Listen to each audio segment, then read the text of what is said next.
Bismillah, salatu wassalamu ala rasulillah wa ala alihi wa ashabihi wa atba'ihi wa mawalah, amma ba'd.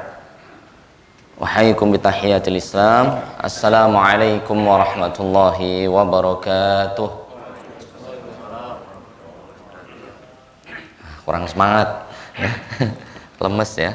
Assalamualaikum warahmatullahi wabarakatuh.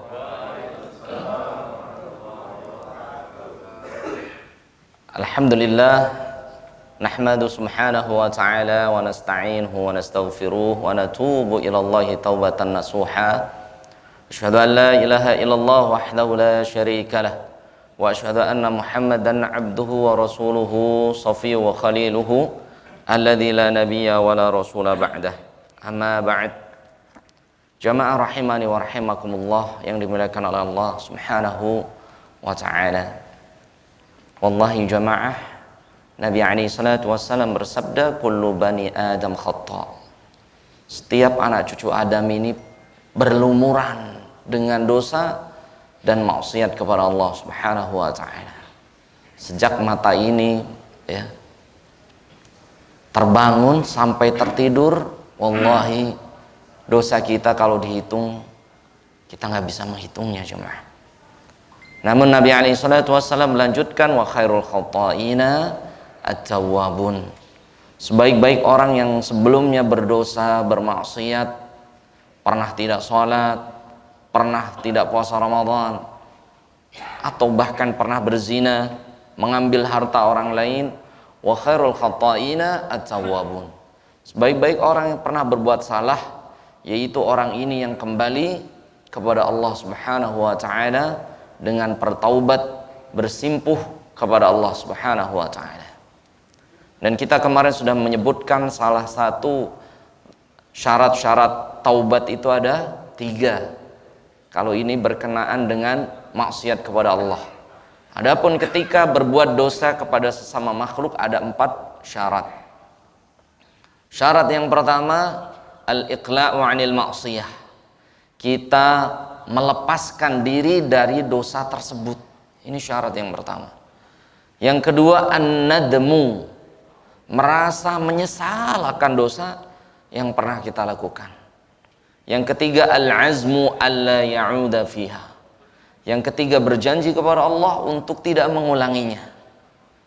Dan yang keempat, ketika dosa itu dengan manusia, al-istibra'u 'anil haqqil madlum.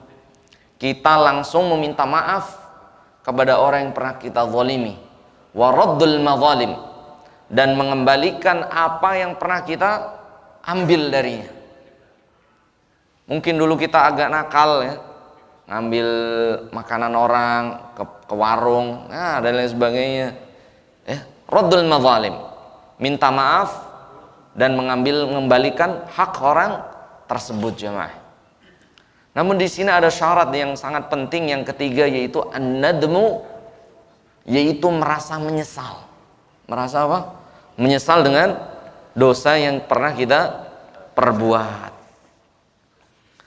Nabi alaihi salatu wassalam bersabda dari sahabat yang ada, dari sahabat Abdullah bin Abbas radhiyallahu anhuma, Rasulullah sallallahu alaihi wasallam bersabda, ainani la tamassuhuma an-nar.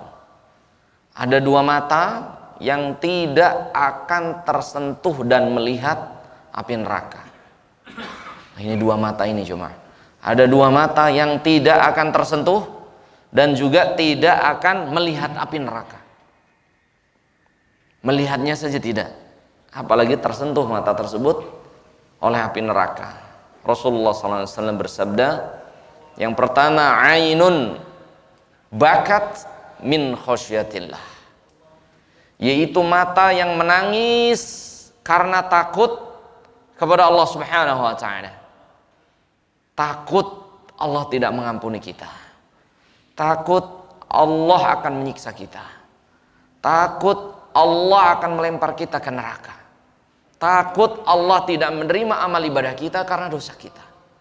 Ini yang pertama, ainun bakat min khosyatillah, kedua mata yang menangis karena takut kepada Allah subhanahu wa ta'ala. Bahkan Nabi alaihi salatu wassalam, beliau ini memerintah seorang sahabat namanya Abdullah ibnu Mas'ud radhiyallahu anhuma. Rasulullah memanggil Abdullah ibnu Mas'ud yang bacaannya sangat bagus ketika membaca Al-Quran, itu namanya Abdullah ibnu Mas'ud. Rasul memanggil Abdullah ibnu Mas'ud, "Iqra' alayya Al-Quran." Wahai Abdullah ibnu Mas'ud, bacakan padaku Al-Quran. Maka Abdullah berkata, "Ya Rasulullah, kaifa aqra'u 'alaika wal Qur'anu munzalun 'alaik." Ya Rasulullah, saya malu membaca padamu. Al-Quran ini kan turun padamu wahai Rasulullah. Maka Rasul bersabda, "Uhibbu an asma'a min ghairi." Ya Abdullah bin Mas'ud, saya pengen dengar bacaan Al-Quran dari selainku.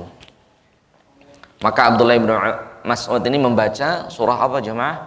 An-Nisa, surah keempat. Al-Fatihah, Al-Baqarah, Ali Imran, yang keempat An-Nisa. Abdullah bin Mas'ud bacanya bagus ya. Ayat pertama sampai ayat ke-40. Ayat pertama dibaca, "Ya ayyuhan nasu taqu rabbakum alladhi khalaqakum min nafsin wahidah wa khalaqa minha zawjaha wa batha minhuma rijalan katsiran wa nisaa wattaqullah." Ini yang ngeri. Wattaqullah, takutlah kepada Allah. Wattaqullaha alladzi tasaaluna bihi wal arham innallaha kana 'alaikum raqiba. Karena sesungguhnya Allah raqib. Raqib itu artinya apa jemaah? Melihat kita. Allah itu melihat kita. Raqib. Salah satu sifat Allah itu al-basir ar-raqib, yang selalu mengawasi hambanya selama 24 jam. Kecuali dalam bab tidur. Kalau tidur Allah tidak catat amalan kita.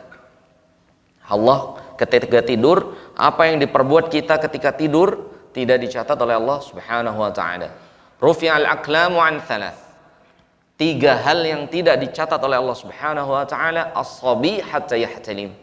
Yang pertama, anak kecil sampai dia baligh. Kalau perempuan dengan haid, kalau laki-laki dengan mimpi basah. Ini tidak dicatat apapun perbuatannya. Begitu juga amalnya. Anak ini puasa misalnya ya Pak ya, kita latih puasa Ramadan, kita latih sholat, kita latih baca Al-Quran, maka pahalanya li abawai, langsung untuk ayahnya. Anaknya ini belum. Kalau dosa tidak ada sama sekali. Yang kedua, an-naim hatta yastaiqidh. Orang yang tidur sampai terbangun. Jadi kalau orang tidur mukul temannya di kanannya, jangan ngamuk, karena dia tidur ya. Kecuali pura-pura tidur. Ini pura-pura sama jengkel nih sama teman sekos nih, geduk gitu ya. Karena tidur tidak dicatat oleh Allah ya. Tapi kalau pura-pura dicatat ya. Yang ketiga, al-majnun hatta syufiq. Orang yang gila sampai dia sembuh. Jadi orang gila nggak berpakaian, dia ngambil apapun tidak boleh dihukum. Misalnya ada orang gila, mohon maaf nih, ada yang di masjid, jangan kita pukulin, ya Allah. Itu rufi'al aqlam. Beliau ini orang gila ini ya, rufi'al aqlam, tidak ada catatan baik dan buruknya. Ada juga orang gila yang sholat gitu ya, ada nih. Tapi yang lebih gila lagi orang waras nggak sholat gitu kan ya. Kalau orang gila sholat luar biasa. Tapi yang lebih ngeri orang sehat, orang waras tapi nggak sholat. Ini aneh bin ajaib ini. Udah dia waras, sehat, nggak sholat. Nah, kalau nggak anak kecil, kalau nggak orang tidur itu baru orang boleh nggak sholat. Kalau nggak anak kecil, dia lagi tidur. Yang ketiga gila. Nah, milih dari 3 kalau nggak sholat. Nah, jadi Nabi SAW membaca ini Abdullah bin Mas'ud sampai ayat ke berapa? 40. Maka Abdullah bin Mas'ud membaca, فَكَيْفَ إِذَا جِئْنَا مِنْ كُلِّ أُمَّةٍ بِشَهِيدٍ وَجِئْنَا بِكَ عَلَى هَؤُلَاءِ شَهِيدًا. Wahai Muhammad, Sesungguhnya engkau akan menjadi saksi atas perbuatan umatmu dan umat-umat sebelummu. Maka Nabi SAW memanggil Abdullah bin Mas'ud. Kafa, cukup wahai Abdullah bin Mas'ud. Maka Abdullah bin Mas'ud melihat Rasulullah ihdalla lihyatahu, menangis sampai jenggotnya basah. Nah, berarti Rasulullah punya jenggot. Yang nggak punya jenggot bukan Rasulullah gitu ya. Jadi Rasulullah ini apa? Ihdalla lihyatahu, menangis sampai apa jemaah? Jenggotnya basah. Ini Nabi alaihi assalatu wassalam. Bagaimana dengan Utsman bin Affan? Ya. Utsman bin Affan ini suatu hari diriwayatkan oleh budaknya. Hadis ini diriwayatkan oleh hamba sahayanya Utsman. Utsman ini qama ala qabr. Utsman ini takut banget kalau melewati kuburan. Bukan karena seremnya jemaah. Wah, ini angker, ini mistis, ini ngeri, ada jinnya, bukan itu. Yang lebih repot lagi sekarang itu kuburan malah tempat apa Pak? Dangdutan. Subhanallah. Nggak ada adabnya sama sekali. Nggak ada adab ini. Subhanallah. Nggak ada rasa takut-takutnya. Sambil joget-joget, Agustusan, macam-macam. Ini bahkan kadangan di ini hajatan gitu ya. Ini makam, ini hajatan. Bahkan nyanyi di depan makam. Subhanallah. Ya. Utsman bin Affan ini sangat takut melewati pemakaman. Bukan takut apanya, takut azabnya. Kemudian ditanya oleh maulanya, budaknya, "Ya Utsman, lima bakaita?" Wahai Utsman, kenapa engkau menangis, wahai Utsman? Ketika melewati pemakaman. Maka Utsman bin Affan radhiyallahu an, khalifatul tsalitsah, khalifah ketiga, beliau mengatakan, "Sami'tu Rasulullah sallallahu alaihi wasallam yaqul." Saya mendengar Nabi alaihi salatu wasallam beliau bersabda, "Al-qabru awwalu manzilin min manazilil akhirah." Sesungguhnya kubur ini awwalu manzilin, yaitu tempat pertama yang disinggahi, min manazilil akhirah, dari persinggahan-persinggahan akhirat yang lainnya.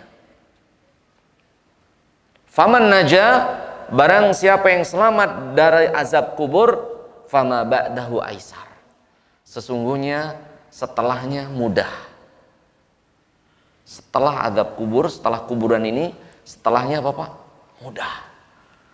Karena di kubur ini wallahi, makanya sekali lagi kita belum salam Pak ya.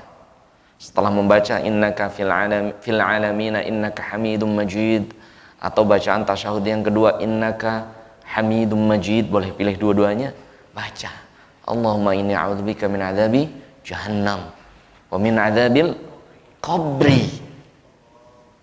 Atau di riwayat lainnya Allahumma inni a'udzubika min adzabil qabri, yang kedua baru wa min adzabi jahannam, boleh dua-duanya. Meminta perlindungan dari azab kubur. Karena Rasul bersabda bahwasannya orang yang selamat dari pertanyaan kubur, fama ba'dahu aisarun lahu, maka hisab yang kedua, baik nanti ada mizan, ada mahsyar, ada syirat, al jaza, baru surga dan neraka, aisar, lebih mudah untuk penghuni tersebut. Sebaliknya, idza kana al qabru ashad, fama ba'dahu as'abu wa ash'ad. Kalau di dalam kuburnya berat, ngeri, tidak selamat, fama ba'dahu. Adapun azab setelahnya as'abu wa ash'ad, lebih berat dan lebih dahsyat. Fa na'udzubillahi min adzabil qabri. Oleh sebab itu berlindung dari azab kubur jamaah. Ya, berlindung dari azab kubur. Jadi Utsman bin Affan radhiyallahu an, jadi kalau melewati pemakaman, perkuburan, ini para sahabat ini takut. Ya. Bukan malah tempat kubur untuk selfie, untuk senang-senang, untuk happy-happy. Ya. Karena di situ adalah tempat pertama dipertanyakan keimanan kita oleh Allah Subhanahu wa ta'ala. Minimal ada 5 pertanyaan jemaah. Marrabbuka, yang pertama ditanya siapa Tuhanmu? Kita menjawab siapa Pak? Allah. Orang mukmin akan menjawab Allah Subhanahu wa ta'ala. Adapun orang yang tidak beriman, dia menjawab nggak tahu. Diazab oleh Allah Subhanahu wa ta'ala. Kita bisa menjawab Pak, ditanya siapa Tuhanmu? Siapa Pak? Allah. Tapi wallahi kalau kita nggak bisa nggak sholat, nggak menjalankan perintah Allah, kita bisa menjawab sekarang di dunia, adapun di akhirat, di kubur, wallahi nggak bisa. Yang ditanya kedua, waman nabi wama dinuka, apa agamamu? Kita bisa jawab Pak, Islam, dini, agamaku. Tapi rukun Islam nggak dijalanin, sholat, zakat, puasa, haji bagi yang mampu, nggak peduli, nggak dijalankan. Wallahi orang ini pun akan menjawab, tidak bisa ya Rabb. Diazab oleh malaikat Munkar dan Nakir, ya Allah Subhanahu wa ta'ala. Kemudian ditanya lagi, waman nabiyuka, yang ketiga, siapa nabimu? Orang ini mengatakan, kalau kita bisa Pak sekarang, siapa nabi kita Pak? Muhammad sallallahu alaihi wasallam. Tapi dia tidak menjalankan perintah Nabi sallallahu alaihi wasallam. Tidak menjalankan sunnah Rasulullah sallallahu alaihi wasallam. Bahkan membenci Rasulullah sallallahu alaihi wasallam. Misalnya sunnah-sunnah yang gampang, berjenggot, ini gampang sekali. Ya, kalau di BUMN masih boleh berjenggot, Pak? Boleh ya? Boleh. TNI Polri, boleh nggak? Ada larangan, tapi cukup batasan tertentu. Kalau yang nggak ada larangan, laksanakan. Agar kita bisa menjawab menjawab ketika ditanya oleh Allah, wa ma nabiyuka, siapa nabimu? Antum nggak ada larangan. Puasa Senin Kemis, berjenggot, baca Quran. Kok meninggalkan perintah Allah dan Rasulnya? Ketika ditanya siapa nabimu, Allah kita nggak bisa menjawab. Yang keempat, wa ma kitabuka, apa kitabmu? Kita bisa jawab Pak, apa Pak? Al-Quran. Quran ini Pak, artinya qara'a yaqra'u Qur'anan, artinya apa Pak? Bacaan yaumian, bacaan sehari-hari. Arti Quran itu qira'atuhu yaumiyan min ghairi waqtin. Secara bahasa, bacaan sehari-hari setiap saat. Itu Quran. Tapi wallahi bacanya Ramadan saja, Ramadan nih one day one juz, sehari sejuz. One day 5 juz, sehari 5 juz. Masya Allah. Setelah Ramadan selesai juga bacaannya. Gak baca ini ya. Bahkan disimpan itu Quran di atas lemari. Dibukanya setahun sekali udah bulukan, Pak. Bulukan, penuh debu, dibuka-buka. Subhanallah. Fana'udzubillah. Bahkan Allah Tabaraka wa Ta'ala menyebutkan di surat Al-Furqan, surat ke-25 ayat 30. Wa qala ar-rasulu ya rabbi inna qaumi ittakhadhu hadzal qur'ana mahjuran. Rasul mengadu kepada Allah Subhanahu wa taala sampai ditulis di surat Al-Furqan ayat 30-31. Wa qala ar-rasul, dan Rasul itu Nabi Muhammad mengadu kepada Allah Subhanahu wa taala, inna qaumi, sesungguhnya kebanyakan umatku. Semoga kita bukan Pak, karena yang di luar masjid lebih banyak insya Allah ya. Yang di dalam masjid sama di luar masjid banyakan mana Pak? Yang di luar insya Allah ya. Semoga yang di masjid enggak. Inna qaumi, sesungguhnya kebanyakan umatku, ittakhadhu, menjadikan hadzal Quran, Quran ini Pak, mahjuran, diabaikan. Ketemu Pak Afan ayatnya. Apa bacanya Pak Afan?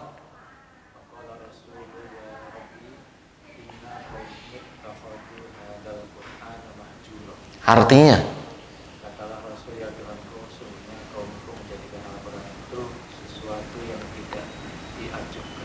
Iya, ini Rasul 1400 tahun yang lalu mengadu kepada Allah, Wa qala Rasul itu pun berkata kepada Allah, Muhammad, inna qaumi, sesungguhnya kaumku, umatku, ittakhadhu, akan menjadikan Al-Quran, bacaan mereka, mahjuran, diabaikan, tidak dibaca, tidak dibuka. Ya. Maka ketika ditanya oleh Allah Subhanahu wa ta'ala, wa ma kitabuka, apa kitabmu, akan jawab masing-masing WA, Facebook, YouTube, bukan Al-Quran. Orang ini gak bisa jawab. Disiksa oleh Allah Subhanahu wa ta'ala. Pertanyaan keempat berat. Al-Quran. Makanya para ulama nih Pak, bagusnya menjadikan yang sering dibaca itu apa Pak? Quran. Sebenarnya itu bahasa Arab Pak. Artinya Pak, Quran, Quran, Quran, Quran gitu ya. Artinya apa Pak? Bacaan sehari-hari. Tapi malah baca Quran, bukan Quran ini ya. Bacaan sehari-hari, yaumiyah. Ini bahasa Arab, Quran, Quran, artinya yang dibaca. Dan yang kelima yang ditanya oleh Allah Subhanahu wa ta'ala, wa man ikhwanuka, siapa saudaramu atau saudarimu? Maka kita jawab, al-mu'minun, orang-orang beriman. Namun banyak di antara kita gak kenal kanan dan kirinya Pak. Oleh sebab itu setelah ini kita beribadah kepada Allah itu salat yang paling penting apa Pak? Salat, iya nggak Pak? Salat itu paling penting. Setelah salat selesai kita ngucapin apa Pak? Assalamualaikum. Kanan kirimu itu saudaramu. Assalamualaikum ke kiri, kiri itu saudaramu. Yang lebih ngeri jemaah, Nabi alaihi salatu wassalam bersabda, man hajara akhahu fawqa thalath famat dakhalan nar.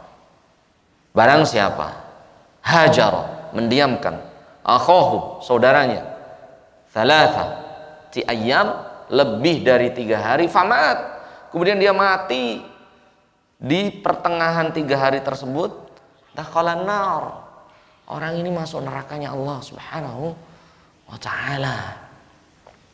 Mendiamkan saudaranya maksimal berapa hari? 3 hari. Kemarin udah diemin temen nih 3 hari, dihitung nih. Kemarin hari apa? Senin jam 12 musuhan nih, nggak nyapa, nggak ngobrol.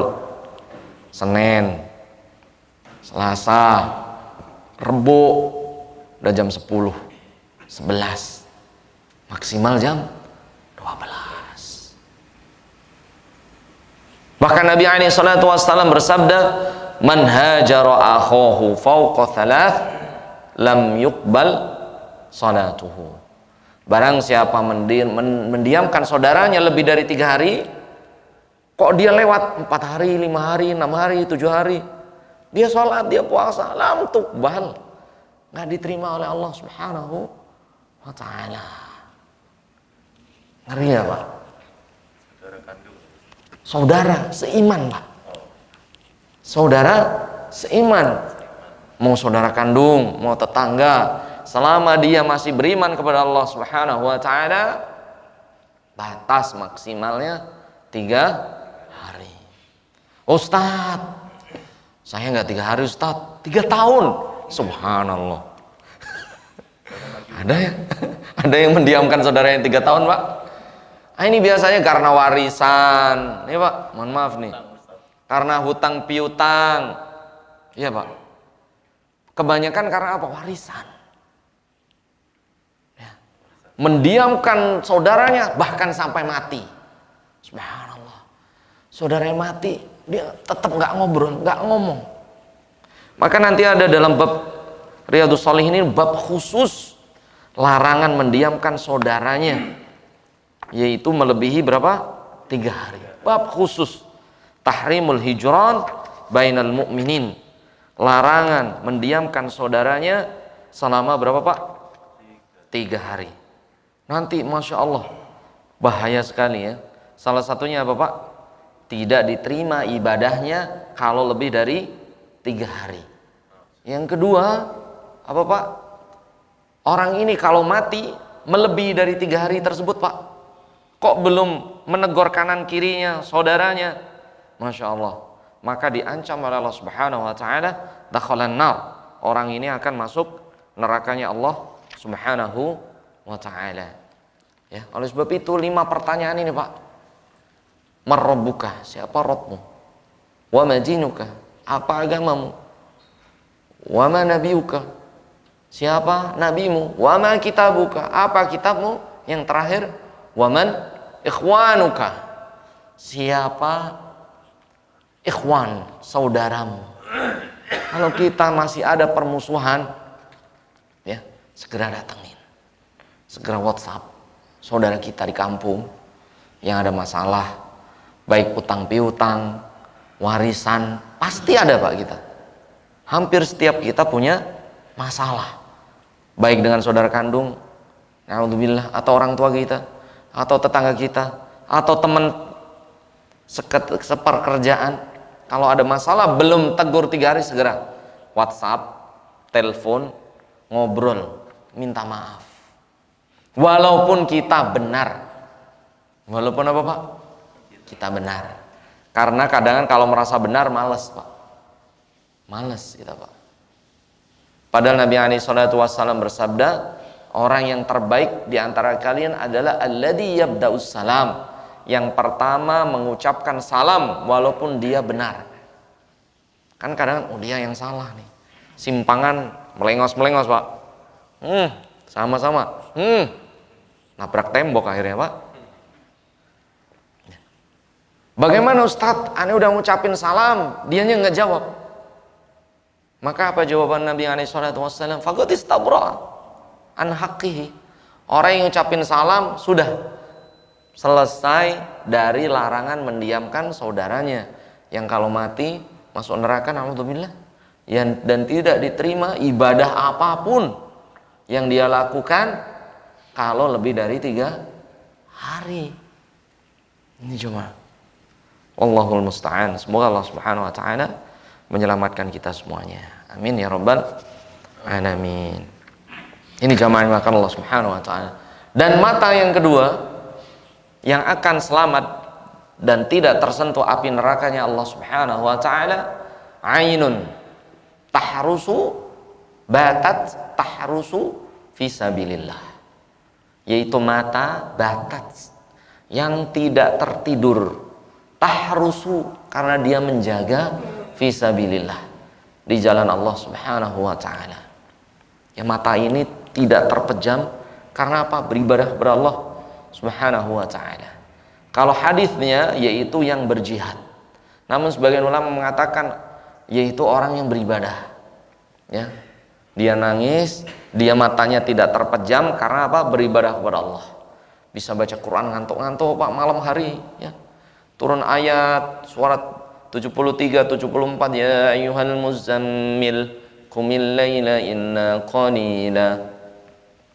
Allah Ta'ala memanggil, ya ayyuhal muzammil, wahai orang yang berselimut. Di surat ke-74 ada juga, ya ayyuhal muddathir. Artinya apa Pak? Wahai orang yang berselimut. Udah pernah aneh terangin ini. Masih ingat nggak perbedaan muzammil dengan mudaththir? Apa perbedaannya? Kalau bapak-bapak baca surat 73 dan 74, artinya apa Pak? Sama, coba dicek. Artinya ya ayyuhal muzammil, wahai orang yang berselimut. Ya ayyuhal mudaththir, wahai orang yang berkemul. Berselimut sama kemul apa bedanya? Sama. Ya ayyuhal muzammil ini lebih berat. Kenapa? Ya ayyuhal muzammil ini artinya yang berselimut dengan istri. Kelonan Pak. Nah itu maksudnya Pak. Ya ayyuhal muzammil, wahai orang yang berselimut dengan selimut istri. Qumil laila illa qalila, bangunlah malam walaupun sebentar. Berat enggak Pak? Oh, Apalagi yang 2 minggu di Jakarta, pulang 2 hari, nggak bangun-bangun ini Pak. Berat ini. Ya ayyuhal muzammil, wahai orang yang berselimut dengan istrinya, qumil laila illa qalila. Bangunlah malam walaupun sebentar. Begitu juga dia ya al-mudaththir. Ya ayyuhal mudaththir, qum fa'andzir. Wahai orang yang berselimut, tapi selimutnya dengan selimut beneran nih. Selimut ya biasa, ini lebih ringan, ya enggak Pak? Qum fa'andzir. Ya. Qiyamul lailah. Nah, buat yang di kos ini kan masih yang al-mudaththir, lebih ringan. Kalau kalau kayak Pak Wahab, Pak Imam ini berat karena berselimut dengan istri. Ini lebih berat. Ya, tapi semuanya diminta untuk beribadah kepada Allah Subhanahu wa Ta'ala. Agar kita mendapatkan apa Pak? Mata yang kedua. Wa ainani tahrusu fi sabilillah. 2 mata yang terjaga tahrusu karena dia berjihad, menjaga fi sabilillah, agamanya Allah Subhanahu wa Ta'ala. Pas ngantuk-ngantuknya itu Pak. Iya kan Pak? Kalau habis berselimut dengan istri kan ngantuk banget, wallahi. Iya enggak? Bangun jam 8 biasanya. Iya enggak? Jam 9 gitu ya. Jam 10 ini kelewatan ya. Berat. Tapi kok bisa menahannya? Kemudian bisa baca Al-Qur'an, bisa qiyamul lail, ya. Bisa tahajud, bisa witir, bisa berzikir kepada Allah Subhanahu wa Ta'ala. Wallahi 2 mata ini jemaah tidak akan tersentuh api nerakanya Allah Subhanahu wa Ta'ala. Dan semoga mata tersebut adalah mata-mata kita semuanya. Amin. Amin ya rabbal alamin. Tapi itu jamaah yang memuliakan Allah Subhanahu wa Ta'ala. Taib. Ada pertanyaan? Tafadhal dari. Ya, tanya terkait persoalan yang pertama tadi. Siksa kubur. Siap. Nah, sampai batas kapankah siksa kubur ini? Oh.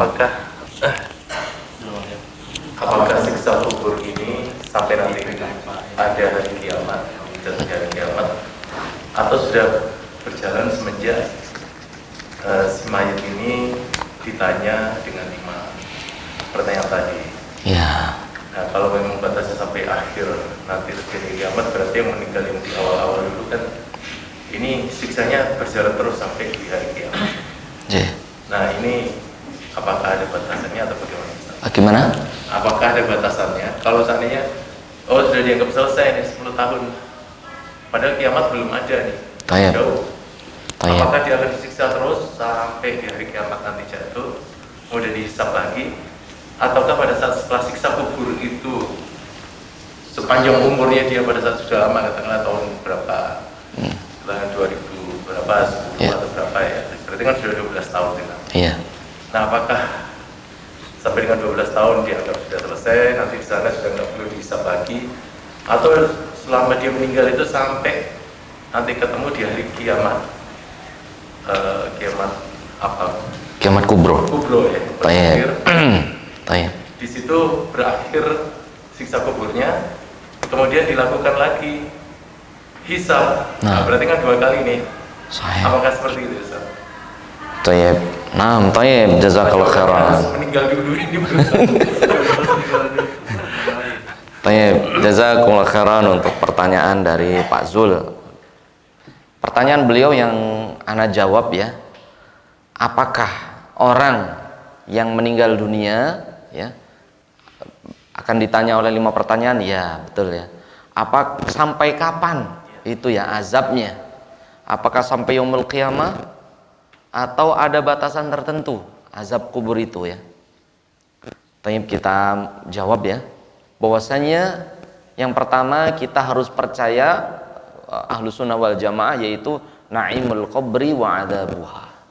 Bahwasanya di kubur itu ada 2. Yang pertama naimul qabri, yang pertama nikmatnya kubur. Yang kedua wa adzabul qabri, yang kedua azab kubur. Jadi di kubur itu ada dua. Yang pertama nikmat kubur, yang kedua azab kubur. Ya.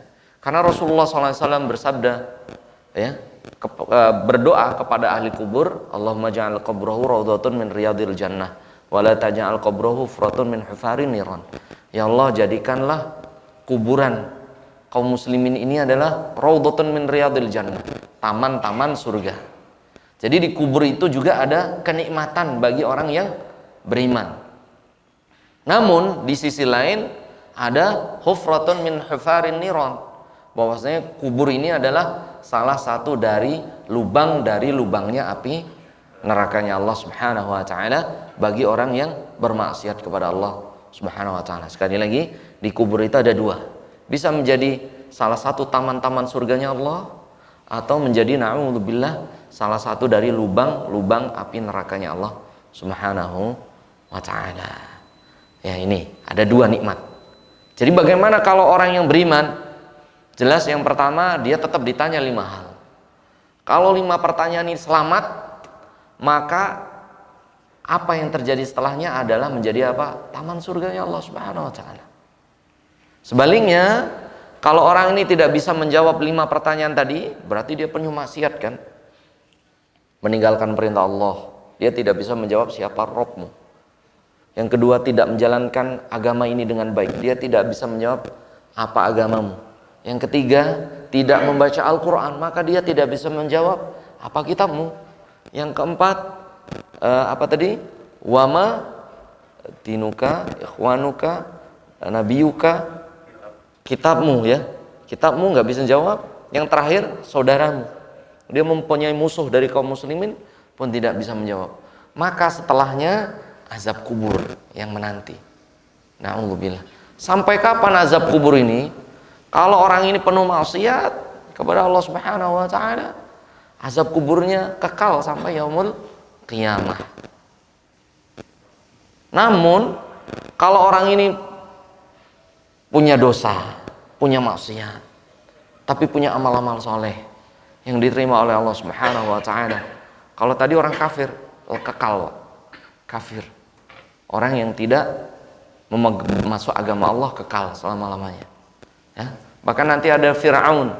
Fir'aun ini nanti di surat Al-Ghafir itu ghuduwwan wa asila. Api itu akan membakar Fir'aun dari pagi sampai petang, terus sampai yaumul qiyamah. Ini Fir'aun. Namun orang-orang yang beriman ada azab kubur, ya, disiksa di alam kubur. Ya. Kemudian ada ampunan Allah Subhanahu wa taala. Karena kita dulu sholat, kita dulu puasa, kita dulu beristighfar kepada Allah Subhanahu wa taala. Dan bagaimana orang yang dikubur Nabi Adam sampai yaumul qiyamah, ini udah berapa ribu tahun, berapa puluh ribu tahun, kita nggak tahu. Kubur ini Pak, ya, Allah bisa mempersingkat waktu dan bisa memperpanjangnya. Ya. Antum tahu Ashabul Kahfi Pak? Ashabul Kahfi itu surat Al-Kahfi, antum baca ayat 19 sampai ayat 25, itu ketika mereka bertanya di ayat 25-nya, mereka terbangun. Qala kam labithta? Qala labithtu yauman aw ba'dha yaum. Berapa lama kita tertidur? Sebagian menjawab kita tertidur setengah hari.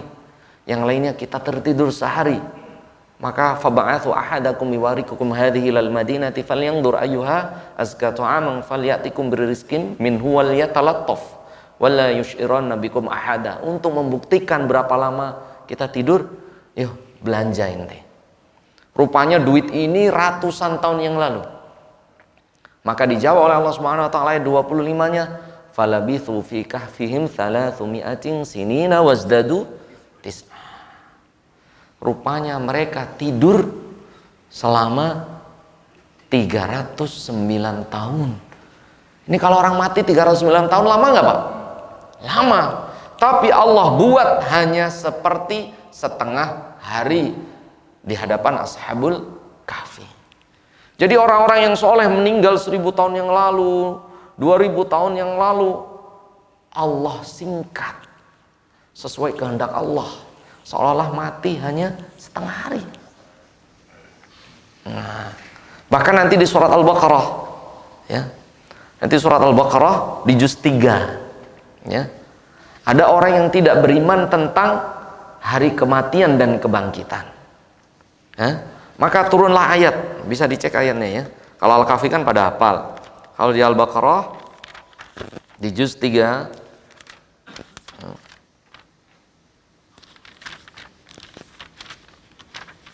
biar jelas ayatnya. Ayat 259. Nah, ayat 259. Ini kehebatan Allah Subhanahu wa taala, mukjizat yang Allah perlihatkan. Au kalladzi marra 'ala qaryati wa hiya khawiyatun 'ala 'urushiha. Qala anna yuhyi hadhihi Allahu ba'da mautiha. Ada orang yang melewati suatu perkampungan yang sudah punah, penduduknya meninggal semua. Mungkin dengan gunung dan lain sebagainya, tenggelam. Kemudian orang ini berkata, qala anna yuhyi hadhihi Allahu ba'da mautiha. Bagaimana Allah bisa menghidupkan tulang belulang yang sudah berserakan ini? Kemudian apa? Fa amatahu Allahu mi'ata'am. Kemudian orang yang enggak percaya ini dimatikan oleh Allah Subhanahu wa taala mi'ata'am, selama 100 tahun. Thumma ba'atsah, kemudian dibangkitkan. Qala kam labista. Ditanya oleh Allah, mirip di surat Kahfi tadi 259. Qala kam labista. Berapa lama engkau tadi mati, ditidurkan? Qala labistu yauman aw ba'da yaum. Sama jawabannya. Saya baru tertidur atau dimatikan sehari atau setengah hari. Allah jawab, qala bal labista mi'ata'am. Kamu saya matikan 100 tahun. Berapa? 100 tahun. Allah membuat mukjizat dua di sini, Pak. Fangzur ila ta'amika wa syarabika lam yatasannah. Lihat makanan dan minummu tidak berubah. Subhanallah. Makanan dan minuman orang tersebut selama 100 tahun tetap seger, buahnya tetap bersih, kuenya tetap basah. Tapi Allah melihat yang lainnya. Wangdur ila himarika. Lihat kudamu. Jadi ada dua mukjizat Allah. Ini bagaimana hebatnya Allah Subhanahu wa taala. Satu makanan dibuat seperti baru, adapun kudanya fangdur ila himarika walinaj'alaka ayatan linnas. Wangdur ila li'idham. Lihat kudamu sudah tinggal tulang belulang.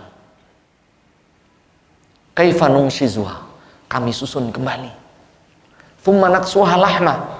Kemudian kami berikan tulang berbalut kulit dan sempurna hidup lagi. Sempurna lagi. Coba mukjizatnya Allah. Di ayat ini Allah memberikan dua. Allah bisa menjadikan makanan yang 3 hari bisa busuk, 100 tahun buahnya tetap seger, kuenya tetap hangat, minumannya tidak berubah. Di sisi lain, sapi, Pak, ataupun kuda itu kan lama busuknya, Pak. 100 tahun tinggal tulang, disusun kembali oleh Allah Subhanahu wa taala menjadi kuda yang hidup kembali. Baru orang ini berkata,